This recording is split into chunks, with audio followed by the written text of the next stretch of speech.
condolences to the family of those killed at Fort Campbell last night. I come from a family of aviators, including Black Hawk pilots, so we're certainly keeping them in our prayers.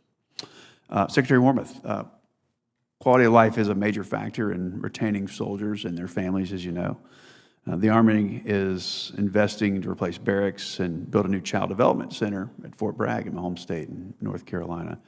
These are going to go a long way, but there's much more to be done. Can you please discuss how the Army is investing in quality of life initiatives this year?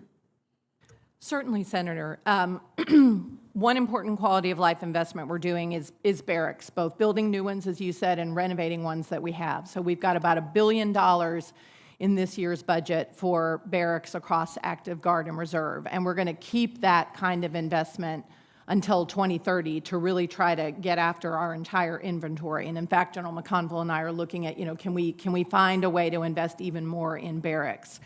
We're also investing quite a bit in family housing, and we work very, very closely with our 5 privatized housing partners to try to make sure that they're building new inventory and maintaining the inventory that we have. We've had some challenges with those companies a few years ago, but I think we're in a better place with them now, although there's always work to do. Another big set of quality of life investments we're making are related to childcare. In the last couple of years, we've built a number of new CDCs.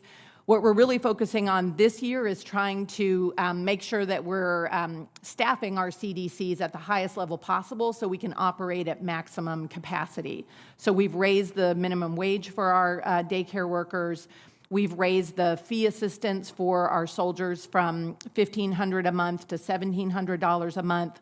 We're giving recruiting bonuses basically for CDC workers. We are giving bonuses for our in-home child providers, spouses in many cases who open up their own homes. If they move from one duty station to another and stay with the program, there's a bonus for that as well. So we're really trying to focus on child care. Very good. Don't let up, particularly in North Carolina, if you keep your eye on that. Appreciate it.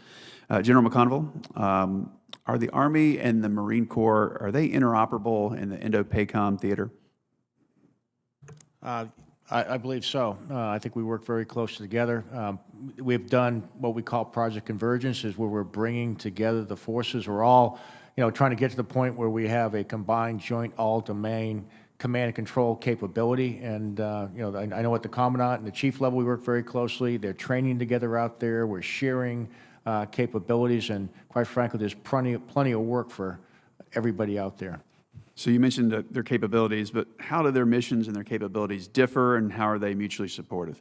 Well, I think when we take a look at when I take a look at the Marine Corps, if you're going to do it, when you think about forced entries, okay, I look at the Marine Corps as the experts on amphibious operations. I look at the Army as the experts on airborne operations from 82nd Airborne Division, 18th Airborne Corps, 101st, the expert on air assault operations. So when you take a look at those type of operations, that's where it plays out. But the Marine Corps has certainly, from the maritime environment, can do great things. But at the end of the day, where the Army comes in is quite frankly the capacity and the scale. You're going to do large-scale combat operations on land. You can do them in the United States Army in conjunction with the Marine Corps. Thank you. So how is the Army incorporating multi-domain task forces into theater operational plans and theater formations to operate in a denied or degraded environment?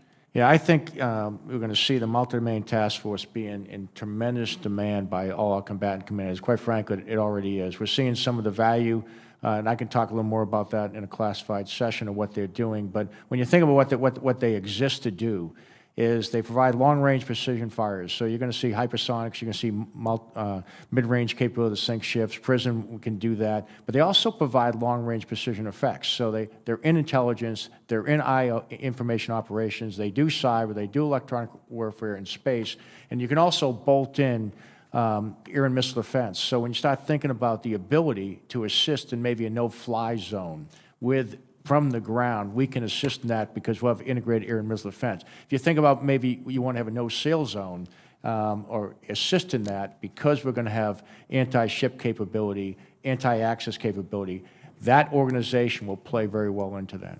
Thank you very much. I have another question, but I'll submit it for the record. Thank you both. Thank you, Senator Bud. Senator Blumenthal, please.